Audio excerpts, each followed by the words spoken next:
Going on the heels of the Liza Phase 1 and 2 and the Payara developments. The One Guyana FPSO that SBM Offshore was contracted to build in 2022 will be the vessel producing oil from this development. The vessel has since arrived in Guyana's waters, and according to a notice from the Maritime Administration Department, installation activities for the $10 billion FPSO began as of Tuesday. It was also explained that the installation activities for the FPSO, moored 110.65 nautical miles from the coast, will conclude on December 31, 2025. Meanwhile, the Ministry of Natural Resources in a statement welcomed the arrival of the vessel. The statement quoted Natural Resources Minister Vikram Bharat, describing the vessel as a profound symbol of progress. ExxonMobil Guyana also released a statement announcing that a street festival would be held on May the 3rd to mark the vessel's arrival. It also quoted ExxonMobil's production manager, Huzaifa Ali, who reaffirmed the company's commitment to working with the government of Guyana and industry partners. The Yellowtail project is expected to begin with a production rate of 250,000 barrels of oil per day. It is estimated that when the Yellowtail development project comes on stream, total production will climb to 900,000 barrels per day by 2027. Additionally, ExxonMobil has already received approvals for and is advancing preparatory works on its fifth and sixth projects, Yaru and Whiptail. Jarrell Bryan, The Evening News. At the policy level, the government wants to see Guyana's industrial development expand with industries like petrochemical and mineral refining, though they must, according to Senior Petroleum Coordinator Bobby GOSSAI, be done on a sustainable scale. Here is Jarrell Bryan again with the details. During last week's Local Content Summit, Senior Petroleum Coordinator in the Natural Resources Ministry, Bobby GOSSAI, shared perspectives on Guyana's industrial development. With the gas-to-energy project slated to be commissioned this year, GOSSAI recalled that President Dr. REFINERY has spoken of other pipeline operations that can be established to fast-track Guyana's industrial development. According to GOSSAI, this includes setting up a petrochemical facility as well as mineral refining. We want to be able to have petrochemical industries here in Guyana on a scale that is sustainable. So we are going to be looking at the opportunities and also within the framework of the legislation, be able to focus on some of the provision of services to the natural gas sector itself, or the natural gas subsector. Then, of course, you know we have minerals here in this country, whether it's gold, whether it's bauxite, whether it's manganese, or whatever. We want to be able to see the refining of those at some level, once we have that level of generated electricity that can come in place. Added to this is the potential for pairing food production and processing with the oil and gas sector. GOSSAI explained that with all this in mind, the manufacturing sector will be critical to Guyana's industrial growth.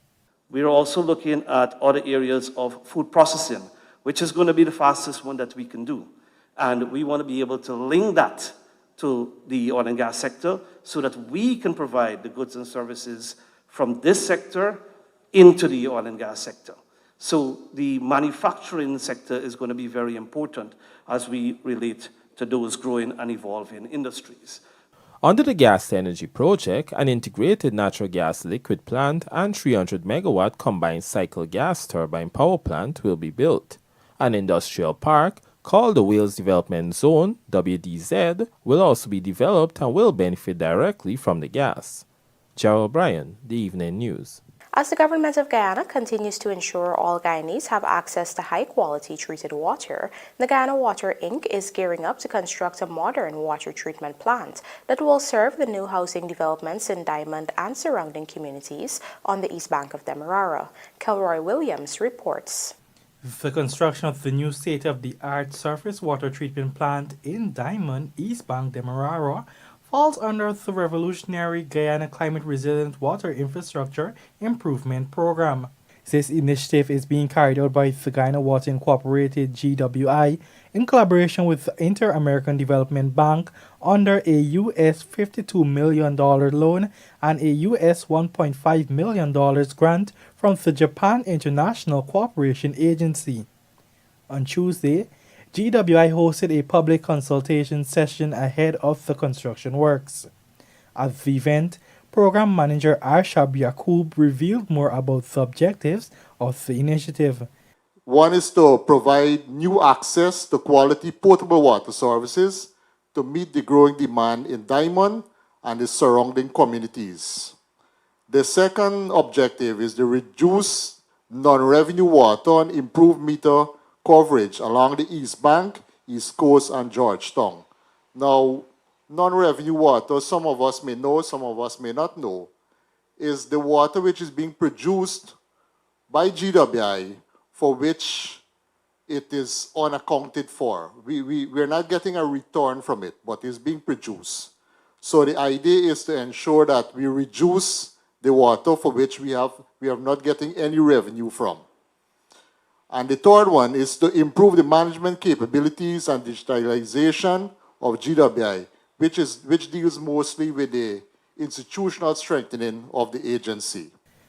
The new water treatment plant will be constructed in Diamond, some 500 meters from the East Bank Demerara Water Conservancy. Is the installation of 15 kilometers of transmission main.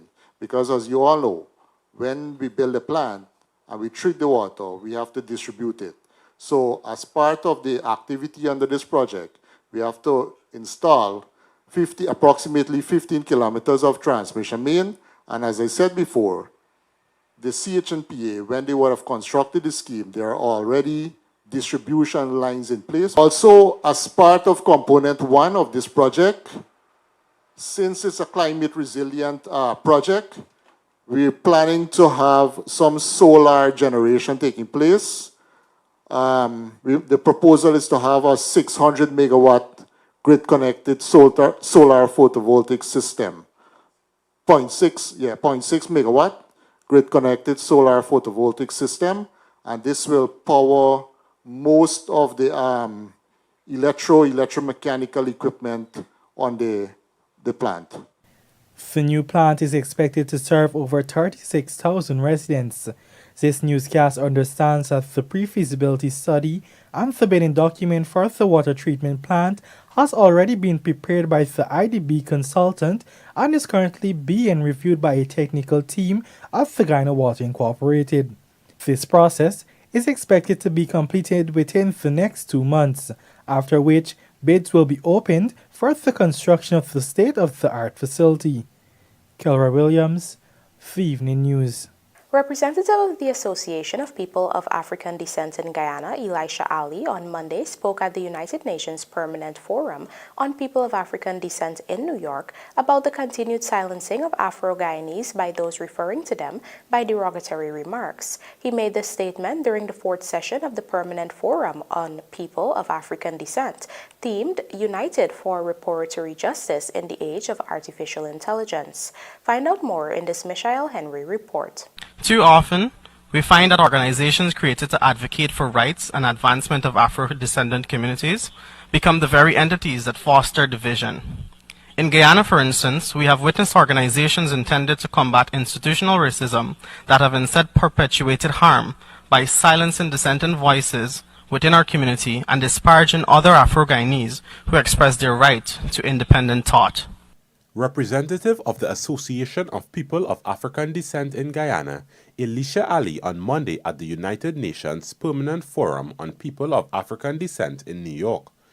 He made the statement during the 4th session of the Permanent Forum on People of African Descent, themed United for Reparatory Justice in the Age of Artificial Intelligence. Ali told the forum that such language has been particularly directed at Guyanese of African descent by representatives of the People's National Congress, a Partnership for National Unity, and the Alliance for Change, with David Hines of the Working People's Alliance being one of the most recent figures to use derogatory terms in reference to Afro-Guyanese. They have resulted in calling those who do not share their personal ideologies lick bottoms, slave catchers, and house slaves. This divisiveness undermines our collective efforts towards reparatory justice. The struggle for equality and recognition should not be derailed by internal strife, nor should it be hijacked by gatekeepers who decide who is authentically black, or who has the right to speak for our people. It is essential that organizations, both governmental and non-governmental, be held accountable for creating spaces that foster unity and collaboration rather than fracture and exclusion. He recommended that the Permanent Forum establish accountability mechanisms to enforce checks and balances and ensure that reparatory justice addresses both external and internal oppression. Meanwhile, during the forum, Guyana's Minister of Labour, Joseph Hamilton, also delivered remarks where he emphasized that the development of Afro-Guyanese and Guyanese as a whole serves as a priority for the Guyana government. We have embarked on a transformative agenda which is rapidly changing the economic and physical infrastructure of the country.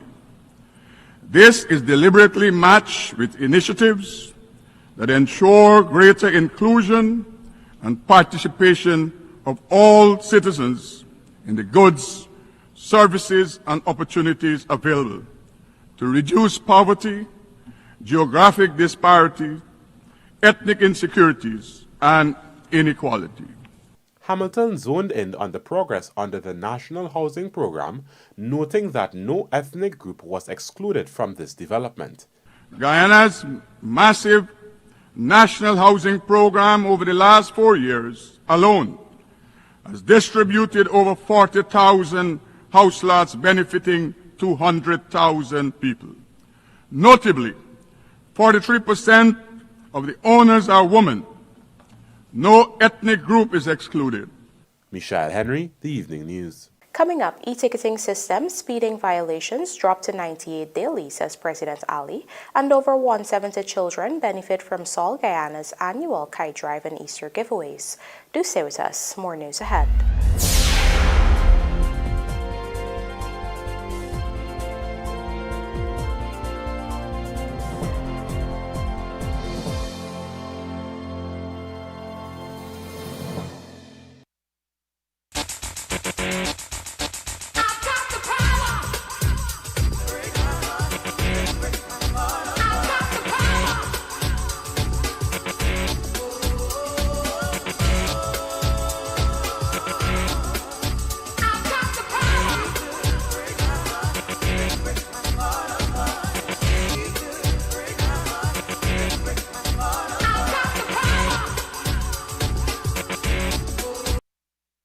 Looking to bring your dream home to reality? Or simply taking on a home improvement project? Then National Hardware Limited is where you should start. Let us put that touch to your home.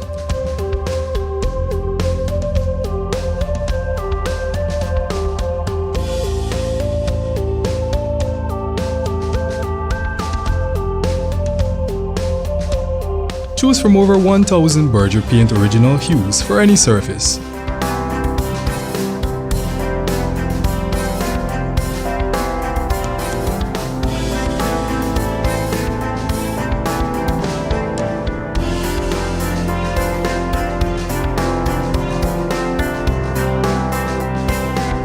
We are known for our trusted brands such as Westinghouse, Philips, Sadco, Rubbermaid, Pyrex, Gibson Home, and so much more. National Hardware Limited, your do-it-best store. Located in downtown Georgetown and industrial site Rhymeville.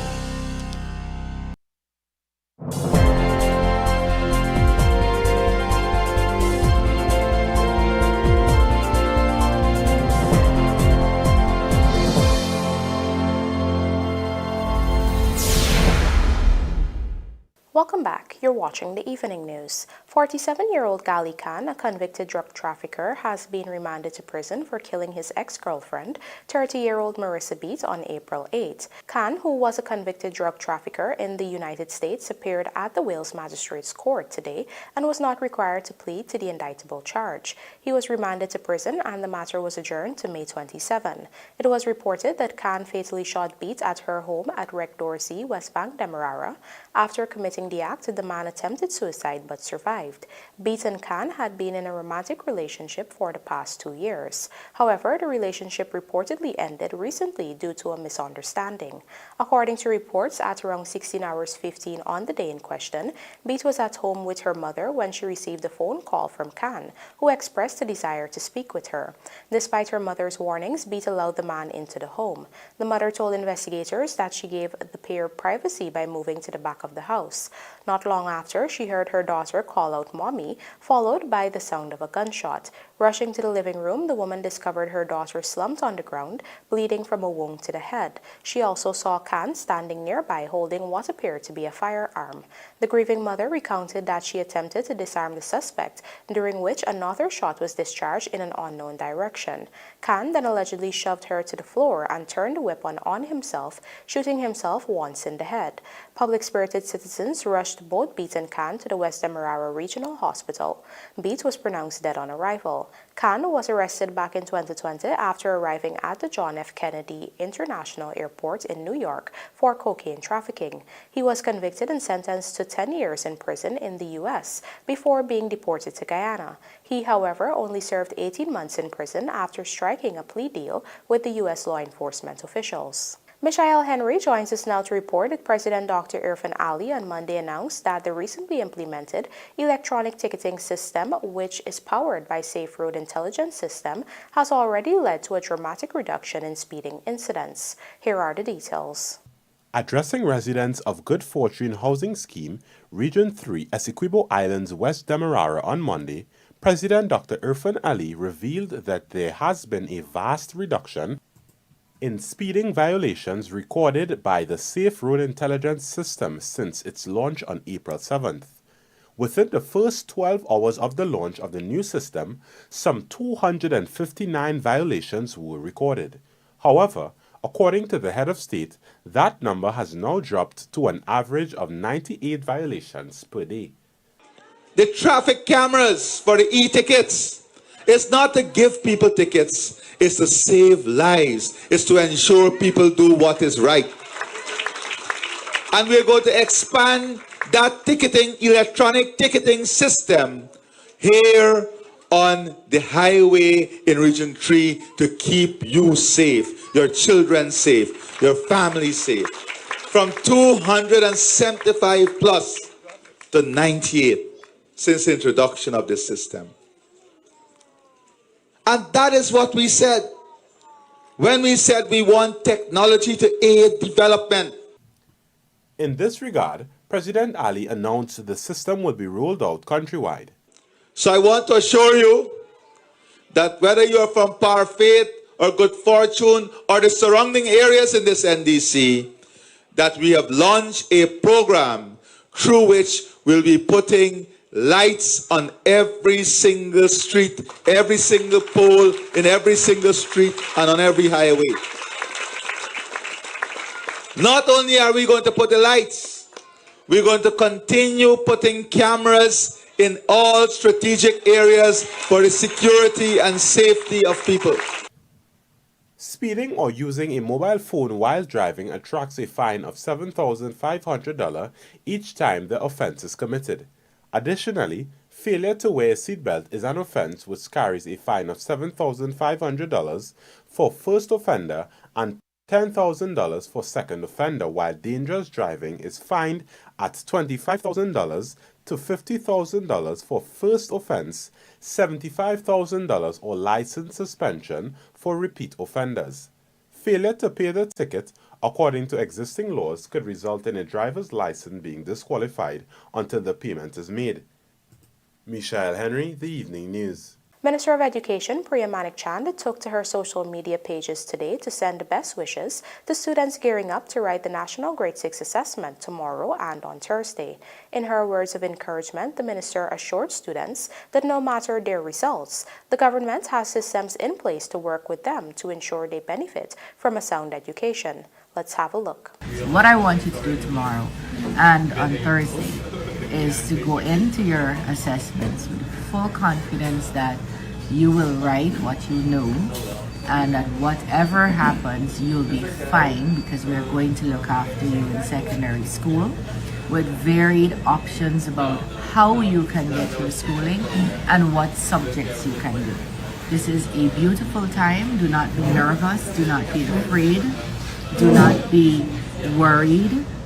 This is just another stage to get into high school, and you're all getting into high school. Nobody fails this exam. It's a placement exam. Do what you know. This is stuff you've been preparing for the last 8 years. It's the same things you've been learning. Don't get confused if you see a question. Read it twice if you don't quite get it the first time.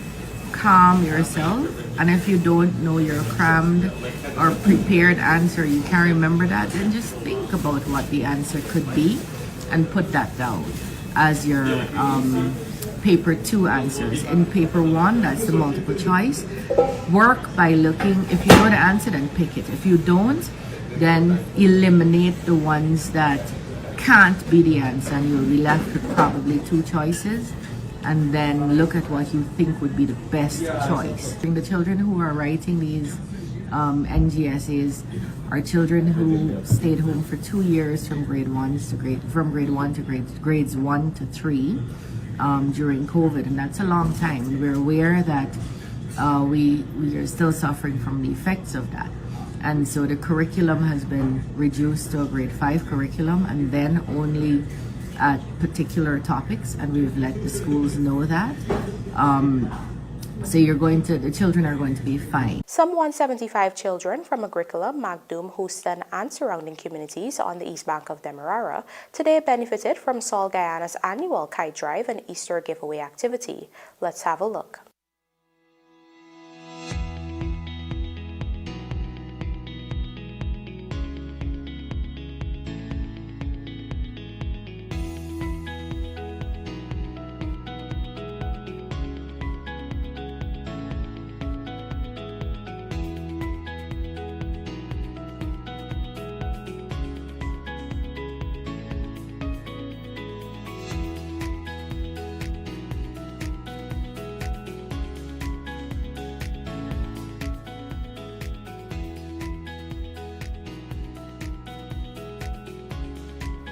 Hi, good day everyone.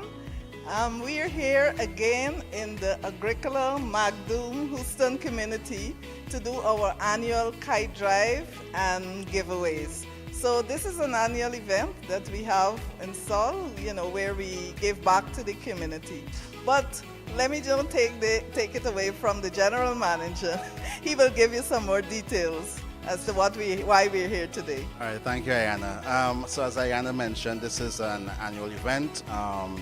We try to, bring some joy to the kids of the fence line communities in which we operate. Specifically as it relates to Easter, we're approaching the Easter weekend.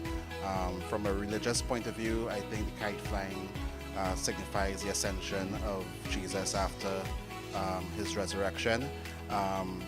But also in addition to that, as we said, it's an opportunity for us to give back. We want to see kids, coming off the devices and from in front of the television and, having some fun the old-fashioned way, getting outside, flying kites, really, getting out there and doing things that kids love to do. We would have catered for just about 175 kids here today, ranging from the Agricola area, Magdum, Houston, and probably a few other areas around as well.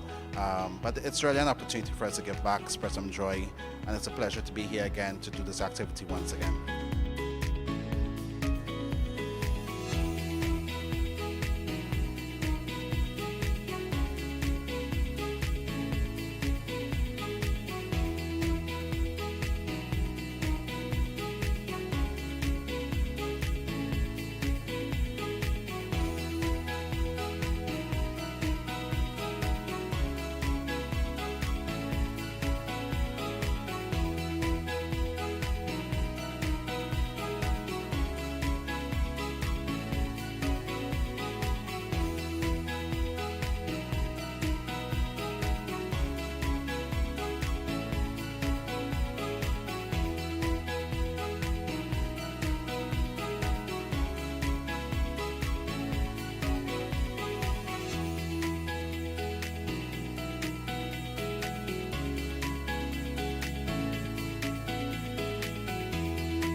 Thank you, South Guyana. My name is Elizabeth Williams-Niles, and I am indeed the community leader for the Agricola Meadowbank area. And I want to say a special thank you to Saul, because every activity, Christmas, may it be back to school, may it be Easter, they're always giving, may it be senior citizen. And Saul, we want to really, really thank you publicly for always doing. Whenever we ask, you come on board. And it was no surprise. I know that my phone was going to bling up because people were asking. I said, well, Saul is going to come. They're going to give their annual thing, and they came through. The children love it. I think today they have catered for over 175 children, and this is really, really good. Every year they have been doing that for the last 3 or 4 years, right? And so, thanks again, Saul. And now for a look at the bridge reports. The Damara Harbour Bridge will be closed to vehicular traffic on Wednesday, April 16, 2025 at 4 hours for a period of 1.5 hours. Meanwhile, the Burbs River Bridge is scheduled to be closed to vehicular traffic at 5 hours 35 on Wednesday, April 16, 2025, also for a period of 1.5 hours.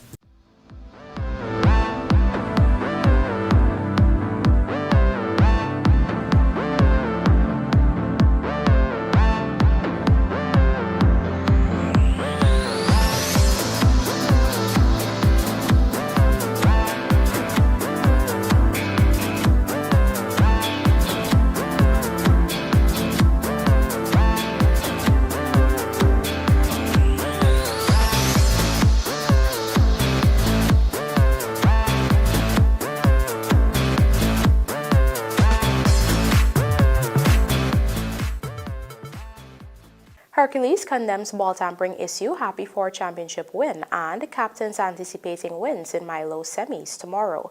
These stories coming up in this evening's Sportcast, sponsored by Macorp. Hi, I'm Timothy Ramjan, and this is Macorp Rental.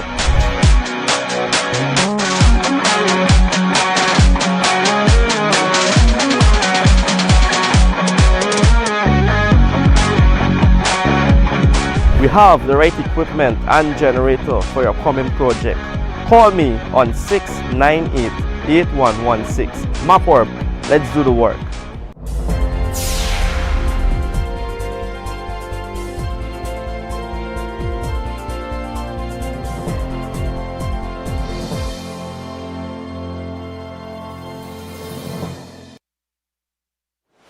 Did you know that GOSSAI's Jet A1 fuel is a type of aviation fuel specially formulated for turbine engines? Jet A1 fuel is safer to handle and transport than any other fuel types due to its high flash point and low volatility.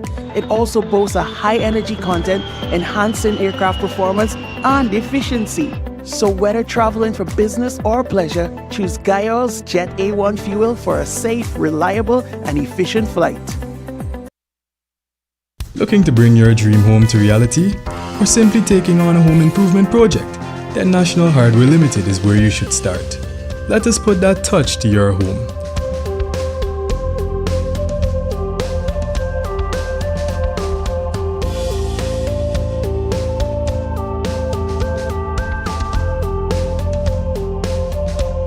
Choose from over 1,000 Berger Paint original hues for any surface.